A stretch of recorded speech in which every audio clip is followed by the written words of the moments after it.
जम्मू में भारतीय वायुसेना के हेलीकॉप्टरों द्वारा एक आपदा राहत अभियान का प्रदर्शन किया गया। एयरफोर्स स्टेशन जम्मू के air officer commanding air commodore SS Rawat ने कहा कि उन्होंने हिमाचल प्रदेश पे राहत अभियान चलाया। ऑपरेशन 2 चरणों में चलाया गया। उतरने की कोई जगह नहीं थी और उन्हें छतों से लोगों को बचाना पड़ा।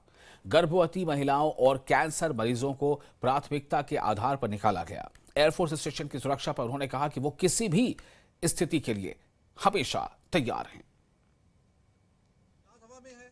इंडियन एयरफोर्स के जांबाज अफसर और जवान हमेशा तैयार रहते हैं किसी भी चुनौती का मुकाबला करने के लिए, चाहे वो दुश्मन के दांत खट्टे करने हों या आपदाओं के दौरान आम जनमानस को राहत पहुंचाने की बात हो। हम इस वक्त जम्मू के एयरफोर्स स्टेशन पर हैं। आप देख सकते हैं कि यहाँ जो जवान यहाँ खड़े हैं, वो जवान और ऑफिसर्स, ये हमेशा ऐसे ही तैयार रहते हैं कभी भी देश की सेवा के लिए। अगर दुश्मन की तरफ से कोई भी चुनौती हो तो उस चुनौती को स्वीकार करते हुए दुश्मन के दांत खट्टे कर देते हैं। और साथ ही अगर हमारे देशवासियों को किसी भी तरह का चुनौती का सामना हो, खास तौर पर जब नेचुरल डिजास्टर्स आते हैं, भूकंप हो, बाढ़ हो या कोई और स्थिति, ये जवान और ऑफिसर्स पूरा, ये आप देख सकते हैं कि यहाँ जो हेलीकॉप्टर है इसको यूज किया जाता है। MI-17 हेलीकॉप्टर है, ये पूरा इक्विप्ड होता है और उसके साथ साथ ये ट्रेंड जवान होते हैं, ऑफिसर्स होते हैं जो उन रेस्क्यू ऑपरेशंस को कैरी करते हैं ताकि जो लोग हैं उनकी जानें बचाई जा सके। हम इस वक्त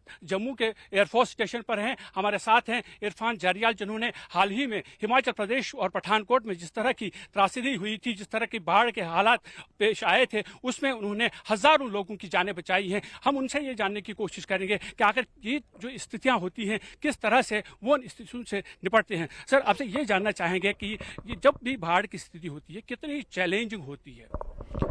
बाढ़ की स्थिति काफ़ी चैलेंजिंग होती है, लेकिन एयरफोर्स की ट्रेनिंग हमेशा इस तरह से रही है, खासकर पायलट्स के लिए, कि वो किसी भी इस तरह के चैलेंज को ओवरकम कर सकते हैं। कांगड़ा मंडी डिस्ट्रिक्ट के अंदर हमारे को जो अलग अलग चैलेंजेस आए थे वो ये थे कि एयरक्राफ्ट के कहीं पे लैंड करने की जगह नहीं थी। कांगड़ा में पानी भरा हुआ था, मंडी में हाई ऑल्टीट्यूड था, आसपास जंगल और खाई वगैरह थी सिर्फ।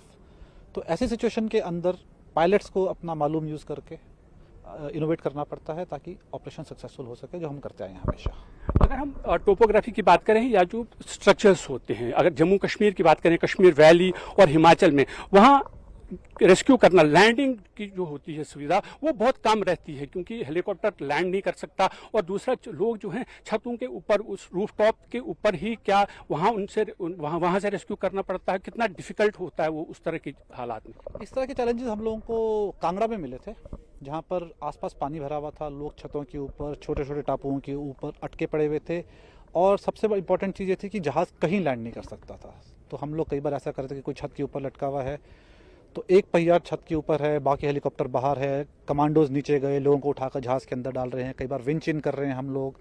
कई बार ऐसा हो रहा है कि आप बहुत लो होवर के ऊपर आए हुए हैं, कमांडोज नीचे उतरे हुए हैं और उन्होंने अपने आप को जहाज़ से बांधा हुआ कि वो ना बह जाएं और लोगों को वो खींच खींच के जहाज़ के अंदर डाल रहे हैं इस चीज़ के लिए। तो हमने देखा हुआ कि जैसे जब आप रेस्क्यू के लिए जाते हैं वहाँ अलग अलग एज ग्रुप के लोग आपको मिलते होंगे, कुछ बुजुर्ग भी मिलते हैं, बच्चे भी मिलते हैं, कुछ ऐसे लोग भी होते हैं जिनको हाइट से डर लगता है। और कभी ऐसा डर लगता है कि अगर हम हेलीकॉप्टर में बैठे, कैसे बैठेंगे, क्या हम वहाँ तक पहुँच पाएंगे, या उस सीढ़ी को क्लाइंब करना है, कैसे कर पाएंगे? तो क्या इस तरह की सिचुएशंस आती हैं और उनको ओवरकम कैसे करें?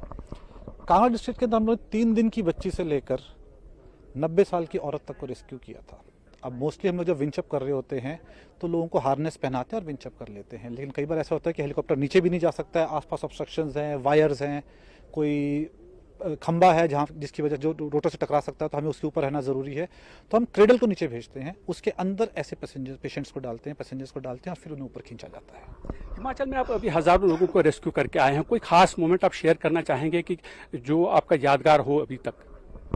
खास मोमेंट ये है कि हम लोग मंडी में ऑपरेट कर रहे थे, तो वहाँ पर एक आदमी और एक औरत आए थे। उन्होंने बोला कि उनकी बेटी जो कैंसर पेशेंट है, एक गांव के अंदर अटकी हुई है। जब हम लोगों ने गांव की जाकर रेकी की तो हमने रियलाइज़ किया कि वो गांव ऐसी जगह के ऊपर लोकेटेड था कि वहाँ पर लैंड करना बहुत ही ज़्यादा डिफ़िकल्ट था। लेकिन जैसे मैं बोलता हूँ कि अगर ट्रेनिंग अच्छी है तो कोई चीज़ डिफ़िकल्ट नहीं होती। तो हम लोगों ने किसी तरह से हेलीकॉप्टर को वहाँ पर लैंड करवाया, बहुत चैलेंजिंग वे के अंदर। उसके चाचा वगैरह उस छोटी सी लड़की को एक मेकशिफ्ट डोली के अंदर उठाकर लेकर आए थे, बिकॉज वो चल भी नहीं सकती थी।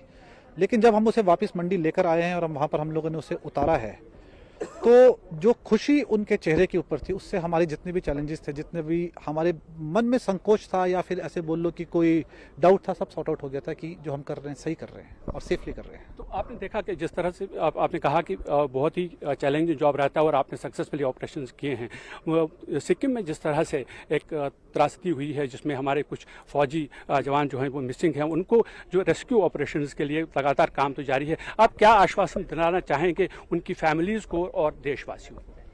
बहुत सिंपल है इसके अंदर। पहली बात है, एक दूसरे की मदद कीजिए। आप, आपका पड़ोसी, आपके दोस्त, उस समय आप लोग दोनों सारे साथ में हैं। दूसरी बात है कि पूरा नेशन आपके साथ है, रेस्क्यू टीम्स हो, इंडियन आर्मी हो और इंडियन एयरफोर्स तो है ही है। एंड लास्टली हम पे विश्वास रखिए, हम आपको निकाल लेंगे। Thank you very much. तो ये थे फ्लाइंग ऑफिसर इरफान जरयाल, जिनका ये साफ कहना था कि इंडियन एयरफोर्स तो हमेशा लोगों के साथ है, लेकिन लोगों को भी अपनी मदद आप करनी चाहिए। और ये विश्वास जताते हुए कि इंडियन एयरफोर्स चाहे दुश्मन का मुकाबला करना हो या त्रासदी से उनको बचाना हो, आम लोगों को बचाना हो, एयरफोर्स हमेशा उनके लिए तैयार है। कैमरामैन आशु के साथ मनोज कौल, न्यूज़ 18 जम्मू। और फिलहाल एक छोटा सा ब्रेक लेते हैं। ब्रेक के बाद खबरों का सिलसिला जारी रहेगा।